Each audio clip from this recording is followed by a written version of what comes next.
Numeral 21N, a través de toda la plataforma comunicacional Punto de Corte, se conecta en este momento en vivo con todos ustedes a través de YouTube, a través de Periscope por Twitter, a través de Facebook Live y dentro de unos minutos estaremos colocando la nota correspondiente con el audio y todo el video en nuestro portal puntodecorte.net.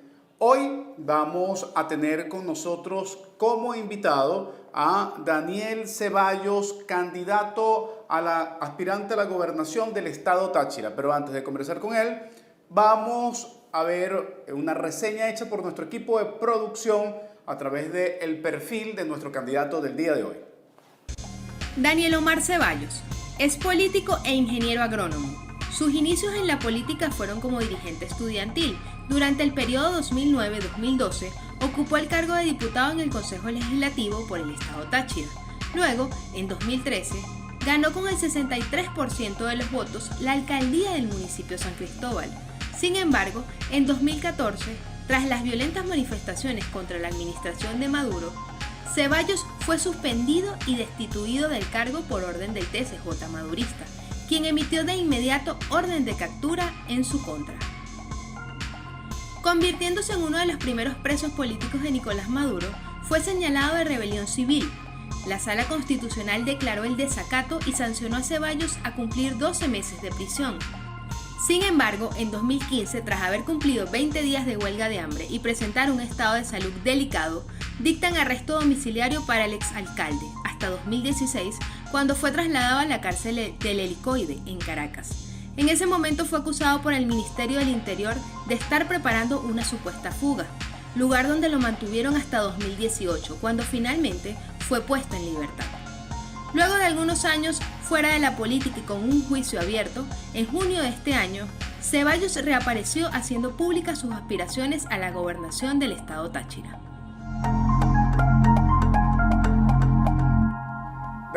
Daniel Ceballos con nosotros. Estábamos comentando antes de entrar al aire nuevamente, Daniel, que tu reseña fue bastante larga. ¿Tienes un expediente o prontuario? Bienvenido, Daniel. Bienvenido a numeral 21N. Quisiera no solo darte la bienvenida, sino conocer de principio tu perspectiva, primero en relación con el ámbito de la situación nacional, Daniel, para después abordar el tema regional y local que te concierne como candidato. ¿Cómo ves la situación de dificultad de la unidad en este momento? Sabiendo además que provienes del partido Voluntad Popular, que es el partido de Juan Guaidó, presidente interino para algunos, para otros expresidente de la Asamblea Nacional. ¿Cómo estás viendo la situación de unidad en este momento a nivel nacional y después nos enfocamos en el estado de Táchira? Bueno, muchas gracias, Nickmer, por la oportunidad. Pues yo considero que a nivel nacional tengo rato que no me paso por allá y me involucro en los temas nacionales, pero sí te puedo dar cuál es mi impresión desde aquí, desde la región, ¿no? De cómo veo el tema. Yo considero que seguimos en una situación de mucha confusión, en donde pareciera que las decisiones están muy centralizadas y creo que allí hay una desconexión con la gente, con las aspiraciones de la mayoría de las personas y eso favorece el clima de desconfianza que viene promoviendo el gobierno, el clima de una población que se siente defraudada y que observa división, observa un conflicto permanente, observa que las decisiones siguen saliendo desde las mismas personas y pareciera que hoy, cuando deberíamos estar todos muy contentos porque vamos a una elección y vamos a votar, vamos a participar, creo que estamos transitando en un camino en donde ya no hay una idea de corto plazo, sino quizá recuperar el voto, tener ciudadanos que se movilizan por el voto, que considero es un avance importante y donde la mayoría de las fuerzas políticas están hoy alineadas en esta idea, pues considero que debería haber una puesta distinta en escena de los actores, en donde el lenguaje de la confrontación no sea lo principal, en donde tengamos la capacidad de reunificar el esfuerzo, cambiar el juego. Considero que debemos cambiar el juego, y yo he venido diciendo, citando a un amigo que plantea la política nacional como una carrera de caballos, y cambiar el juego hacia una dinámica de un partido de béisbol, donde tengamos un equipo y donde tengamos un objetivo mayor, que es el triunfo, que es ganar el último juego. Ahora, tú vienes del Partido Voluntad Popular, y el Partido Voluntad Popular llamó a no votar en las últimas 2 elecciones. ¿Sigues estando en Voluntad Popular? El Partido Voluntad Popular llamó a no votar en las 2 elecciones pasadas. Considero que, mi opinión personal, considero que eso formaba parte de una táctica, pero eso no se puede convertir en la estrategia definitiva. Y sigo siendo miembro de Voluntad Popular, aunque han pedido en varias ocasiones en los últimos 2 meses que se me expulse del partido por las posiciones que he tenido y por la candidatura que asumí aquí en Táchira, y las cosas que he planteado. Y bueno, no sé si mi permanencia va a estar allí, no tengo claro cuál va a ser el panorama de Daniel Ceballos dentro de Voluntad Popular, pero lo que sí creo es que nacionalmente se están tomando decisiones que no están muy cerca de la realidad de la gente, y que eso está en franca contradicción con lo que son los principios que rigen a Voluntad Popular. Cuando Ramos hace una declaración reciente donde informa o pretende hablar en nombre de la plataforma de la unidad, porque al final, en verdad, esa fue una rueda de prensa del G4 y no sé si el G4 Plus, informando que habían decidido ir a las elecciones, una decisión que tomaron el último día a última hora, aunque ya ellos estaban trabajando en función de el regreso al proceso electoral. Un periodista, creo, le preguntó a Ramos Alub si ahí estaba representado Juan Guaidó y qué pensaba Juan Guaidó en relación con las elecciones nacionales. Y la respuesta de Ramos Alub es que ahí estaba un representante de Voluntad Popular. ¿Por qué, Daniel, tú siendo de Voluntad Popular y habiendo Voluntad Popular, según Ramos Alub, decidido apoyar el proceso electoral, a ti se te señala dentro de Voluntad Popular por haber hecho pública tu aspiración electoral? No comprendo, es un poco complejo para la gente poder entender toda esta dinámica. Sería importante que nos lo explicaras. Bueno, yo no manejo las decisiones nacionales de Voluntad Popular y mucho menos la dinámica de las decisiones de Guaidó, ¿no? Y de la mesa, el G4 Plus y todo eso, ¿no? Pero es sabido por todos los que estamos inmersos en la política que desde hace mucho se había decidido ir a elecciones, y el anuncio se había retrasado por la del diálogo de México, y se había retrasado porque querían hacerlo en unidad, y toda esta teoría de indecisión en la que incluso creo que parte de los desatinos de Guaidó han estado en esa incapacidad para decidir, porque tiene que esperar que Henry Ramos le diga si sí o si no, porque las decisiones son unitarias. Y yo creo que se hizo ya un daño al liderazgo de todas las regiones en ese anuncio tardío, y en donde pusieron a todo el mundo, ¿verdad?, en una situación de, como candidato, yo me sentí chantajeado, me sentí intimidado. En Táchira ¿Por qué, Daniel? Porque todos sabíamos que íbamos a la elección, todos manejábamos esto, todos sabíamos que nosotros íbamos a ir a esa elección. Entonces, retrasaron toda la decisión, en mi opinión, porque querían quedarse amos y señores de las candidaturas y que en ninguna región el liderazgo pudiese emerger, porque pareciera que le tienen miedo a los líderes locales, porque nadie quiere que se renueve. La idea entonces, la idea, Daniel, entonces al final es una imposición por parte de una cúpula del G4 hacia las candidaturas que excluyen a los liderazgos naturales. Ese es un buen concepto. Es así.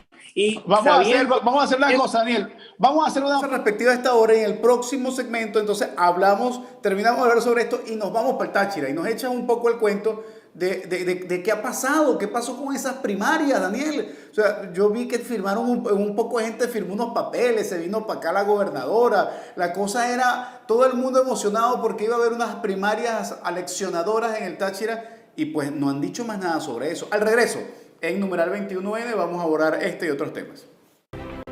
Presos políticos, libertad de expresión. Venezuela durante los últimos años ha sido foco principal en materia de derechos humanos.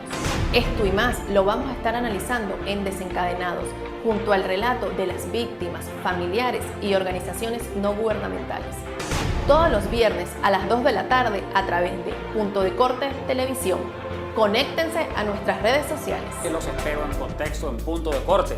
Entrevistas y reflexiones sobre la política venezolana, el panorama informativo del país, el panorama internacional, la información vinculada a la ciencia, a la salud, todos los temas del devenir humano presentes para comprender y ubicarnos en este contexto.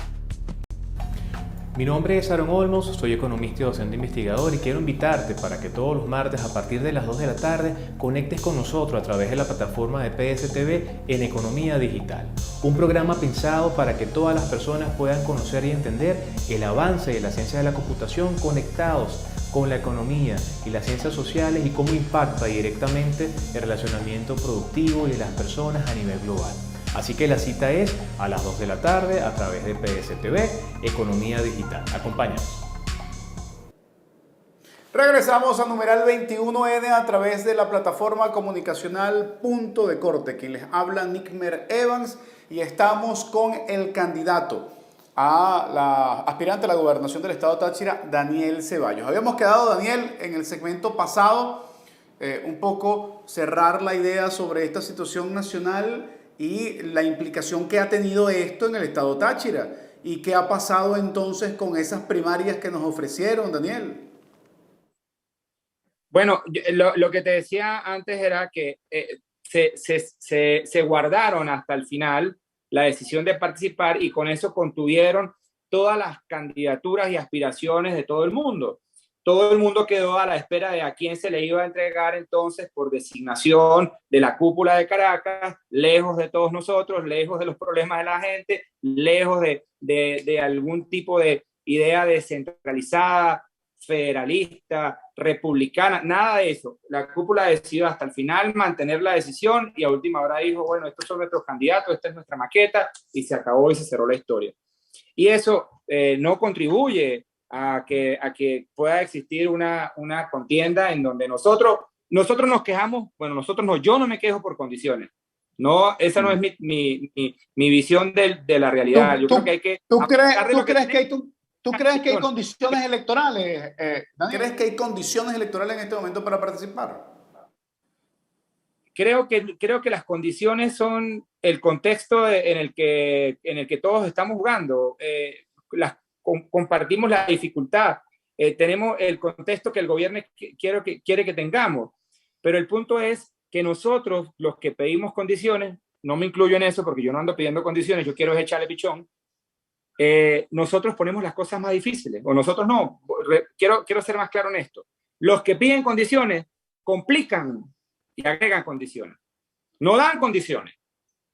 No le dieron condiciones a las regiones. El G4, el G4 Plus, esa cúpula no le dio condiciones a nadie. No le ofreció condiciones a los líderes que están aquí, que son líderes sociales, que están con la gente, que son los que organizan el deporte, que son los que organizan la educación que no hay, que son los que promueven que exista todavía una política cercana a la gente. A esos líderes no les dieron condiciones y no se lo dio solamente el gobierno, no se lo dio también este grupo de personas que, como digo, han venido centralizando las decisiones. Ahora tenemos una oportunidad. Yo no quisiera simplemente ir al conflicto, yo quisiera plantear el desafío. El desafío político que tienen los líderes hoy es tremendo. ¿Por qué? Porque no solamente hay que enfrentar este tipo de política, sino también hay que acercarse a la gente en una situación en donde hay tantas, pero tantas necesidades que, bueno, hay que ser muy creativo y entender que esta es una Venezuela en donde las personas han venido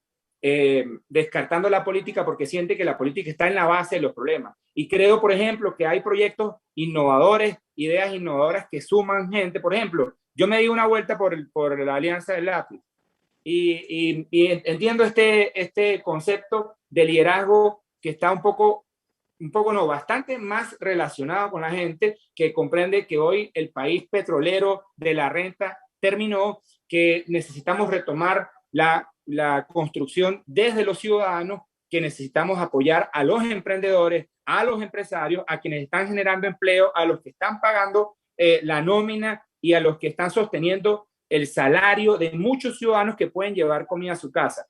Daniel, ¿tú eres candidato por qué tarjetas hasta ahora? Nosotros tenemos la candidatura en Alianza del Lápiz, tenemos también con la gente de Centrados y tenemos algunas de nuestras candidaturas en alcaldías por puente. Digamos que, y también tenemos otras alianzas ya con otras organizaciones, no recuerdo todos los nombres, pero digamos, no estamos alineados ni en la alianza ni en la MUT. Estamos tratando de mover espacios, digamos, independientes, que no tengamos... Hemos estado a Carri y bueno, también hemos sido parte un poco de la invitación a la creación de una coalición independiente de la esperanza. Daniel Ceballos es parte de esta coalición. Sí, me anoto. He conversado con Ecarri, he conversado con varios miembros de la alianza que allí, de esta coalición de la esperanza. Considero que es oportuno que emerjan nuevos liderazgos, que se le abran las puertas al liderazgo social, que tengamos propuestas que conecten con el largo plazo, proyectos específicos en educación. Por ejemplo, nosotros en Táchira estamos promoviendo la idea del Táchira eminentemente agrícola. Esta es una entidad que tiene potencialidades y capacidades no solo por sus fronteras, sino porque tenemos una cultura de trabajo, una cultura de personas honestas, solidarias, y que hoy sostienen al Táchira. Yo quiero resaltar que hoy el Estado como tal está ausente y se puede ver en el gasto público, se puede ver en la ausencia de soluciones a los servicios más básicos, pero aquí está Daniel, la gente. Quiero tocar ese tema y lo vamos a tocar ya, pero me falta todavía una pregunta previa, que es sobre el tema de las primarias. ¿Qué pasó con las primarias en el estado Táchira? Bueno, las primarias aquí están en un punto muy crítico, porque digamos que las primarias son un vehículo, un mecanismo que nos permite el objetivo mayor, que es el triunfo. El objetivo es ganar el 21 de noviembre. Para ganar necesitamos cumplir unos requisitos, igual que en el béisbol. El objetivo es ganar el último juego, pero bueno, tienes que envasar tanta gente, ganar tantos juegos, etcétera, etcétera.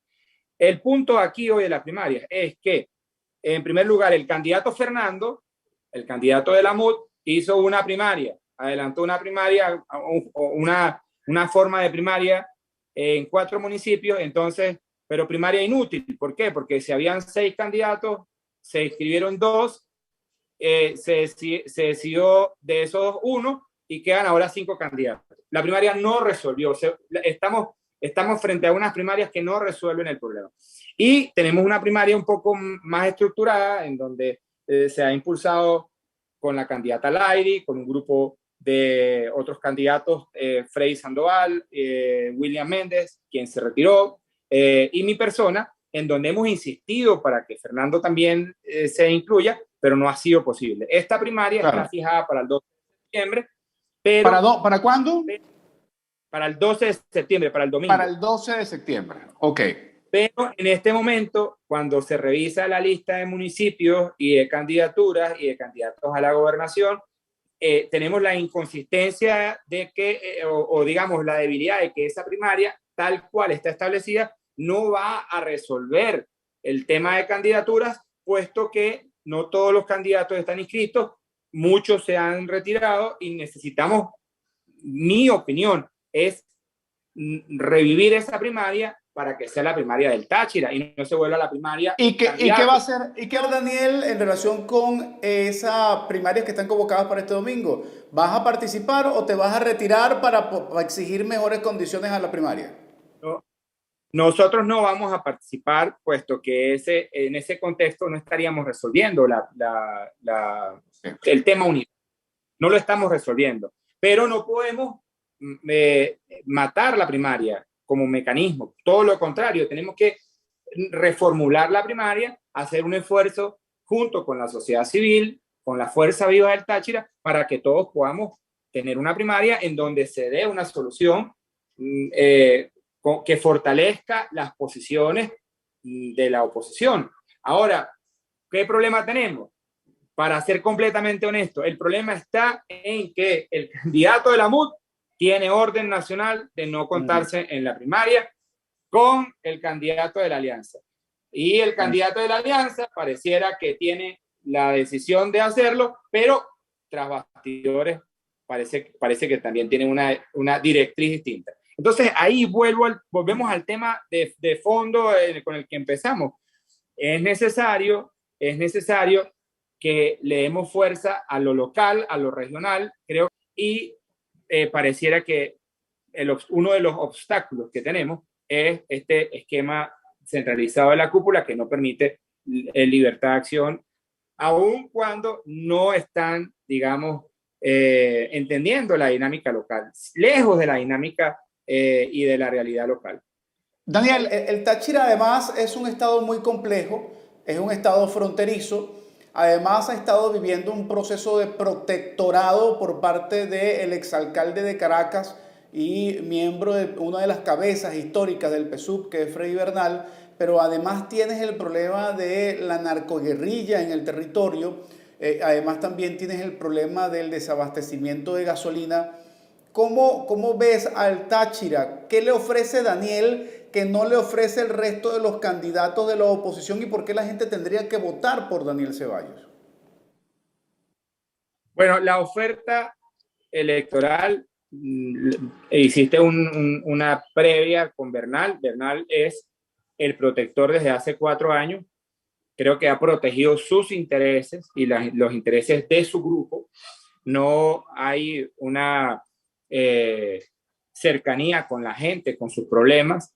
Ha mantenido cerrada la frontera que cerró Villahermosa 6 años, ya hace 6 años, 2 años de cierre con Villahermosa, 4 con Bernal. Controlan esta frontera y es una frontera que está económicamente articulada por ese protectorado. De ahí obtienen recursos y con esos recursos se han convertido en jardineros y pintan unas paredes, etcétera, y administran parafiscalmente, porque eso ni siquiera es algo legal, esos recursos que obtienen de ese cierre de frontera.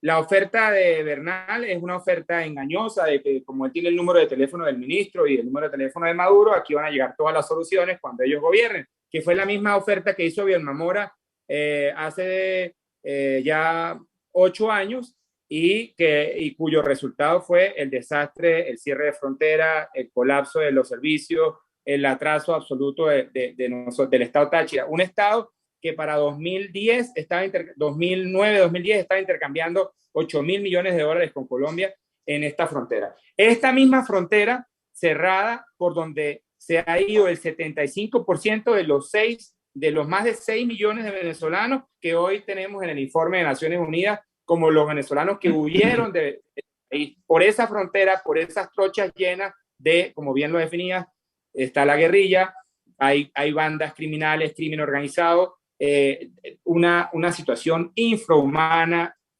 un submundo es esa frontera en la que han convertido. Y por otro lado está la oferta de la candidata Lairi, quien ha estado en la gobernación por 4 años y no tiene una gestión que presentar. No hay una gestión. ¿Por qué? Porque el paradigma viene siendo el mismo paradigma de la Venezuela de la renta petrolera, la Venezuela del dosado que llegaba completico y se lo gastaban los que administraban el erario público, y entonces ahí había plata para hacer obras, etc. Esa Venezuela se fue, pero el paradigma quedó y siguen insistiendo en que no hacen nada porque no les envían recursos. El candidato de la MUD, Andrade, es prácticamente un candidato enfrascado en el discurso de las soluciones hacia la libertad y la democracia, vacuo de cualquier propuesta, pero seguramente muy cercano al de espero que me mande recursos para hacer, ¿no? Y como soy opositor, tienen que votar por mí. Voten por mí porque yo soy opositor. Se tapan la nariz y van y votan. Eso es lo que está planteado aquí en Táchira. Y nosotros hemos estado haciendo una propuesta distinta. Convertir al Táchira en un Táchira agrícola. Tenemos potencialidades con nuestra frontera. Hay que hacer un movimiento civil de las fuerzas vivas. Hay que generar una conversación, hay que generar un acercamiento al gobierno de Colombia y al gobierno de Venezuela. Estoy hablando de Caracas, de Bogotá. Necesitamos reaperturar esa frontera que hoy no le está haciendo un daño al gobierno, hoy se le está haciendo un daño al pueblo, a la gente, a los ciudadanos, a la economía de todo el país. Y agrego, nosotros tenemos la mayor cantidad de emprendimientos que se desarrollan en los Andes. Tenemos una influencia importantísima de Colombia porque tenemos capacidad para traer, así sea por trochas, insumos, equipos, y se ha venido fortaleciendo el emprendimiento. Y nuestra economía hoy, una economía que sostiene ese emprendimiento, estos privados, son fundamentalmente el punto de partida de un Estado que necesita un liderazgo para motivar, para impulsar la economía, para que podamos con la gente y organizadamente generar respuestas a nuestras necesidades. Creo que este Daniel, momento no solamente es una política, sino también de gerenciar me queda un minuto, Daniel. Se nos quedó corto el programa, sin duda alguna. Te ofrezco poderla extender a lo largo de la campaña antes de las elecciones. Pero quisiera cerrar contigo con una pregunta final que siempre le hacemos a todos los invitados. Aún a pesar de la capacidad de gestión que puedan tener ustedes como gobernadores o como alcaldes, siempre habrá la dificultad de la posibilidad de enfrentar a un sistema que está negado a la posibilidad de la libertad, del libre mercado y la posibilidad de la productividad, de la formación, de la educación y de la superación. ¿Ve Ceballos, un candidato a gobernador y un posible gobernador que apoye un referéndum revocatorio? ¿O se va a quedar solamente con el tema de la gestión y que el devenir de lo que suceda en el país, bueno, lo decida Caracas? La posición que debe tener un gobernador que esté cercano a su gente debe ser de dar soluciones, de construir con todos ellos hoy, como lo planteo, en una Venezuela distinta, no de la renta, no del regalo, no de la lotería, sino la Venezuela en donde todos tenemos parte importante para aportar algo. En esa Venezuela también hay que resolver lo político. No significa que nosotros comprendamos esto como una forma de adaptarnos y de olvidarnos que tenemos derechos, olvidarnos que aquí existe una constitución que debe respetarse, una democracia que debe recuperarse, un país que debe recuperarse. Yo sí apostaría a toda forma que nos permita recuperar a Venezuela. Y hoy creo que es democracia, con voto, con participación. Yo creo que no es el momento de la confrontación, no hay momento para la violencia, eso está en el pasado. Este es un momento que debe ser de madurez porque han pasado 20 años y necesitamos tener respuestas adecuadas a nuestra experiencia y a lo que hemos vivido. Yo apuesto hoy porque podamos construir todos, incluso con muchos de los que están del otro lado, la oportunidad de recuperar a Venezuela. Muchísimas gracias, Daniel. Además somos colegas porque somos expresos políticos y lamentablemente compartimos eso en nuestro currículum. Así es. Muchísimas gracias, Daniel, por estar con nosotros aquí en Numeral 21. Y para ustedes que nos están escuchando, como todos los días, de lunes a viernes a las 5 de la tarde, mañana estaremos nuevamente con otra oferta electoral, con otro candidato, con otra postura, con otra realidad. Nos vemos el día de mañana.